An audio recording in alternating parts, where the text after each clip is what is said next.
Hey everybody, and Tony here with the review of Gruber's Geschichte aus dem Wiener Wald, which was shown last night at the Komische Oper Berlin. The conductor was Hendrik Westman. The production was done by Michal Zadara. The set design was done by Robert Romas. The costumes were done by Julia Kornacka. The videographers were Barbara Wyszowska and Artur Sieniczki. The dramaturgy was handled by Johanna Wall. The chorus master was David Gavelius, and the lights were done by Diego Leitz. This opera was based on the 1931 play of the same name, known in English as Tales from the Vienna Wood. Now, even though the title does sound rather innocent, it is anything but. This is basically a satire of what the bourgeois life was like in the 1910s and 1920s Vienna, which features a lot of young people trying to make something out of their lives but can't really escape the vices of what society has to offer. The plot goes like this. We have a young girl in the form of Marianne who is engaged to the local butcher Oskar by her father, known as Herr Zauberkönig. Along the way, we have a woman by the name of Valerie who is engaged to Alfred, who is a very charming, well-to-do man. However, Marianne wants to call off the engagement to Oskar and manages to have a fling with Alfred. On the other hand, Valerie has another fling with the simple-minded student Erich. What this also mainly focuses on is Marianne's downward spiral as she then gets into a life of stealing, into a life of debauchery, and even manages to have her life as a nude artist, a strip club artist, because Alfred could no longer support for himself, and especially the fact that Marianne ended up being pregnant with only one boy, whom she christened as Leopold. Her father practically disowns her, and it doesn't really help matters that Alfred's grandmother is such a witch towards not only Marianne, but also to her son, Leopold, thus closing the play in such a cold-hearted manner, with everything crashing down to Marianne and Oskar very much consoling her. So, this play is quite famous as well. I mean, which is no surprise because Ödon von Horvath is very well known for a lot of his human dramas, of how people look at society, and his plays are basically human dramas, which focuses a lot on society. It focuses a lot on the human mind and the human body and how humans react to all the norms of society and how people want to fight against it or even try to, no longer be conforming to society. It's a lot of complex stuff added into a lot of his plays. I should know because during my acting school years, I have done scenes from another one of his plays called Der Fall E, known in English as The Case of E, in which I played the role of Shapa, who is a lawyer to Ella and to another woman whose name I kind of forgot. It's been 2 years from now. That said, let's get on to what I thought about the production, costumes, singing, conducting, and chorus. Now, what I could tell from this production is that the people behind this transported the action from the 1900s Vienna all the way up to, I would say, the 1990s and 2000s. And even then, it still kind of works. The action starts off in a tailgate party alongside the Danube River. We see a topless man flying a kite, and we see loads of cars parked everywhere, and we also see a couple of people in swimming suits. After that, the scene then moves on to Marianne and Alfred driving through the night, as if to transition the fact that we get to see a lot of these characters driving in their respective cars from one scene to the other. And then we see a gas station where Valerie works. And I thought the scene transitions were really, really interesting. But what also stands out is that we see these men and women in black basically being the parts of the effects. When a character gets slapped, then it's very much one of the men in black's job to put some red in front of their faces in order to make it look like he or she is bleeding. And especially when they are moving the cars, they are practically pushing the cars to whatever direction they want to go.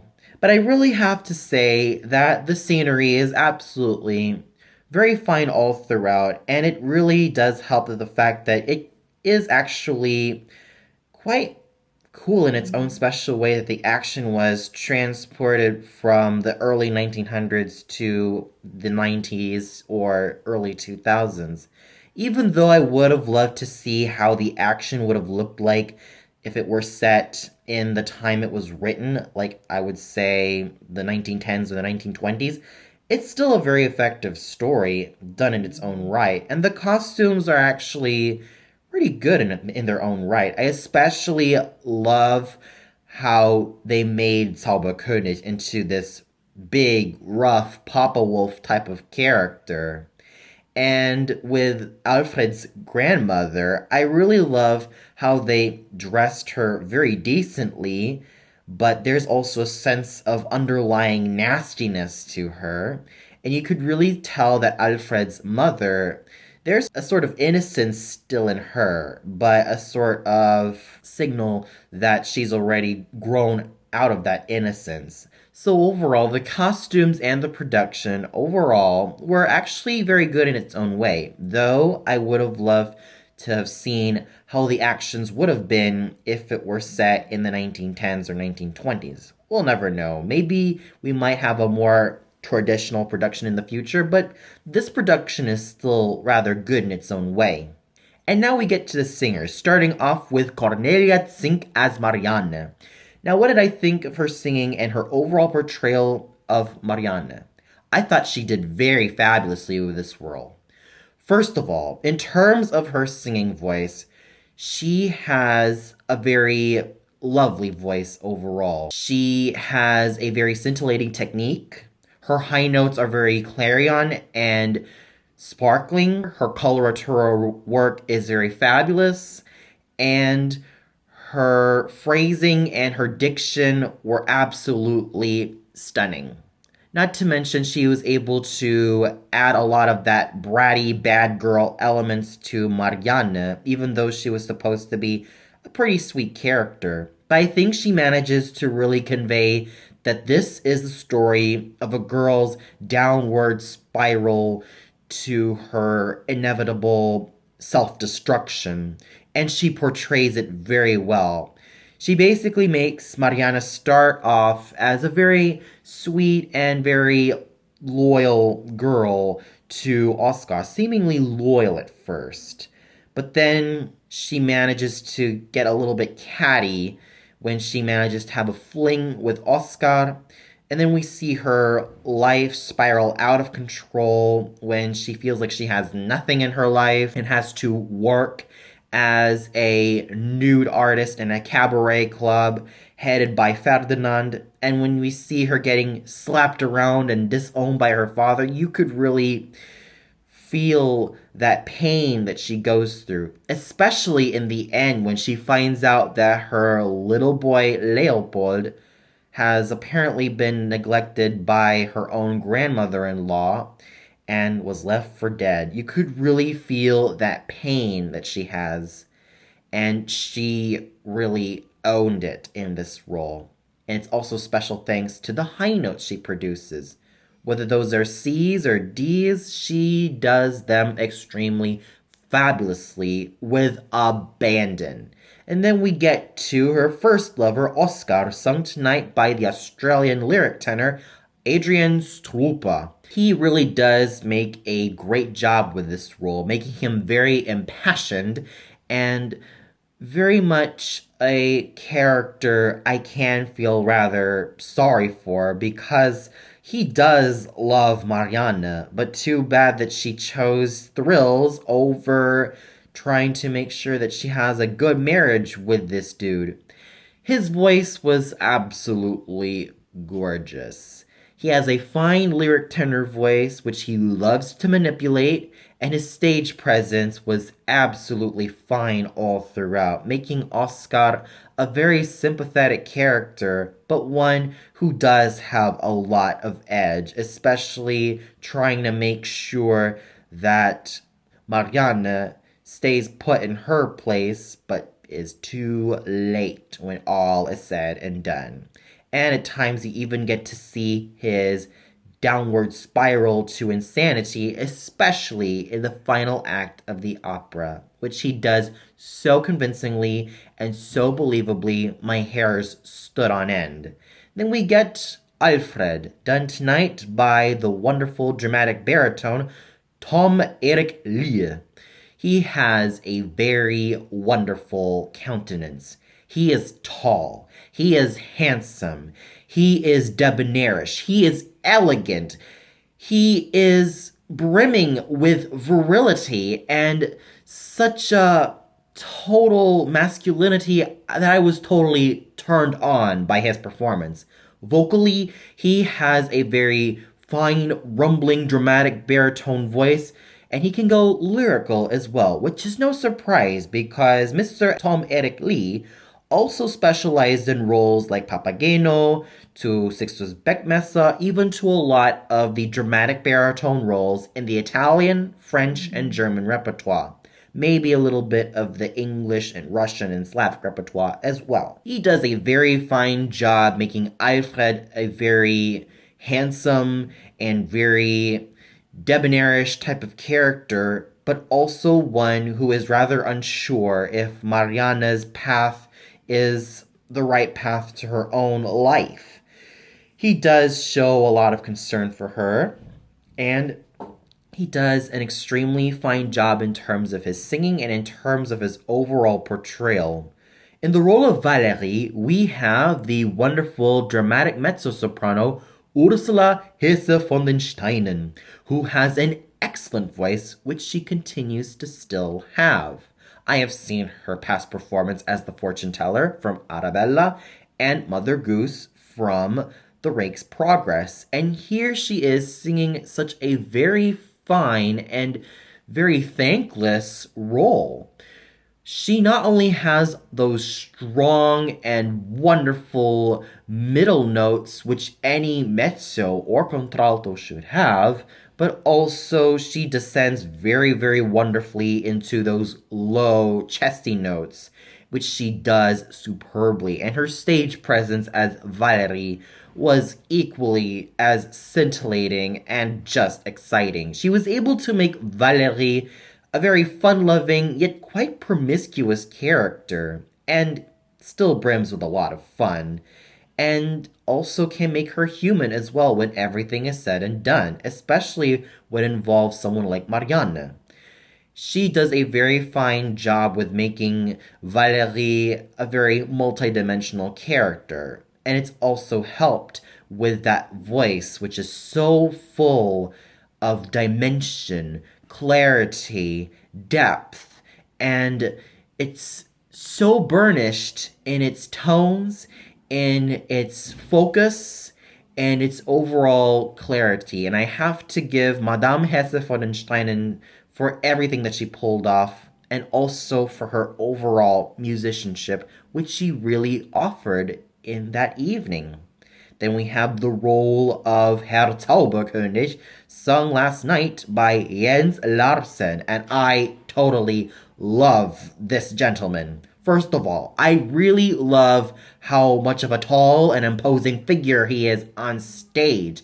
He has a very, very strong and masculine stage presence. I was totally blown away, and the hairs on the back of my head really stood on end is just how much of a powerful figure he was on stage. Not only was he a powerful stage actor, but his singing was equally as powerful. And I love it when any basso profondo really does justice with that rough and rumbling sound, which he manages to produce very, very well. His voice is something to be recognized with, and it's something that I've always loved in any basso profondo. He has to have that very wonderful, dark, and cavernous timbre, which he pulled off very well, and I have to give him loads of kudos for making the best out of this Papa Wolf of a character. And then we have the mother, played by Christiane Urtel.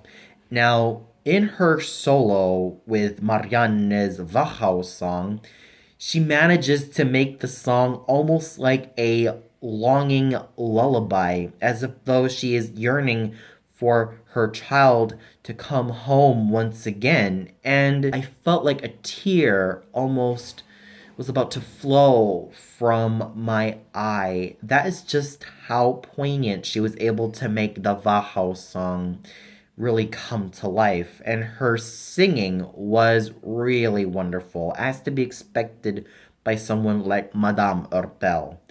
I really love her mezzo contralto voice. It's smoky, it's gorgeous, it has that nice ping to her voice, her chest notes are excellent, and her middle notes are something to be recognized with in the most positive way.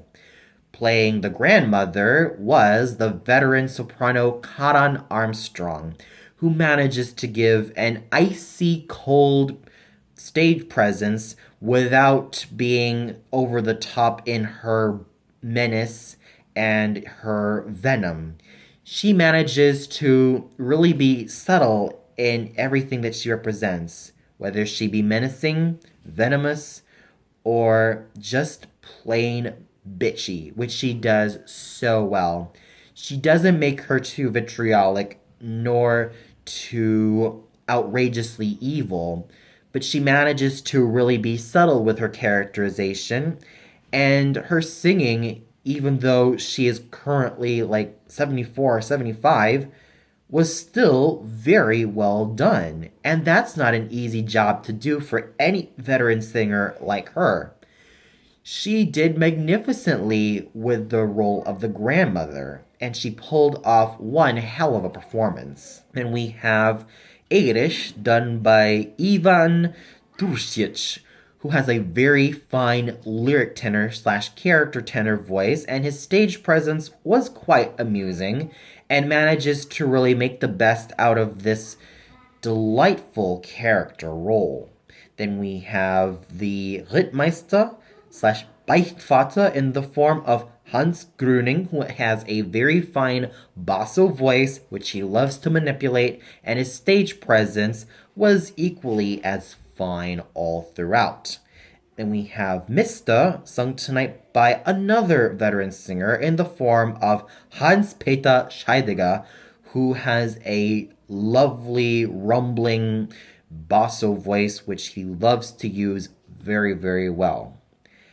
The role of Ferdinand was played by Stefan Cioffelli, who has a wonderful lyric tenor voice, and his stage presence was equally as magnetic. You would love to really hate this character for being such a sleazeball, especially to what he did to Marianne. And his voice was absolutely amazing. His lyric tenor voice and the way he handles his voice is of the highest order, and he did very magnificently with such an ungrateful character role. And we have Havlicek, played by Timothy Oliver, who has an excellent lyric tenor voice and manages to bring a lot of swagger into this character role, and how he manages to really navigate those really wonderful passages should be recognized with such dignity and all the highest praise I could give him. And of course, we have the smaller roles of the aunties, sung by Angela Postweiler and Jennifer Gleining, who did their roles very well with such scintillating voices, and Korina Prohaska's prostitute was absolutely well done, even though she didn't have anything to sing. So overall, I really have to say that everyone was a pro when it came to these characters. And I have to give my hat off to Cornelia Zink for everything she had to offer in terms of the role of Marianne. It's a very thankless thing, mostly because she has a lot of those difficult coloratura passages and a lot of these florid lines and the high notes which she has to sing. She pulled off her role perfectly. And the conducting done by Maestro Hendrik Westman was well done, really paying great attention to the score. And here's something really interesting.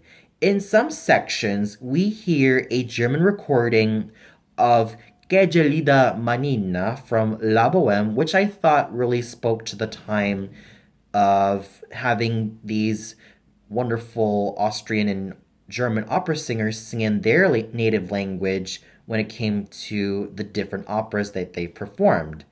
And not to mention, I really loved how he manages to handle the score with such tact and finesse. So overall, I really have to say that everyone was a pro last night.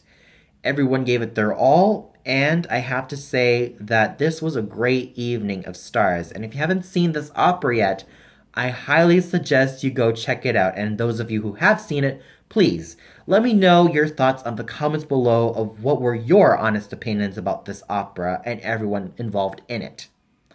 Well, that's all for now. Be sure to tune in tonight where I review Mozart's Die Zauberflöte starring Nina Menaskian as the Queen of the Night at the Deutsche Oper Berlin.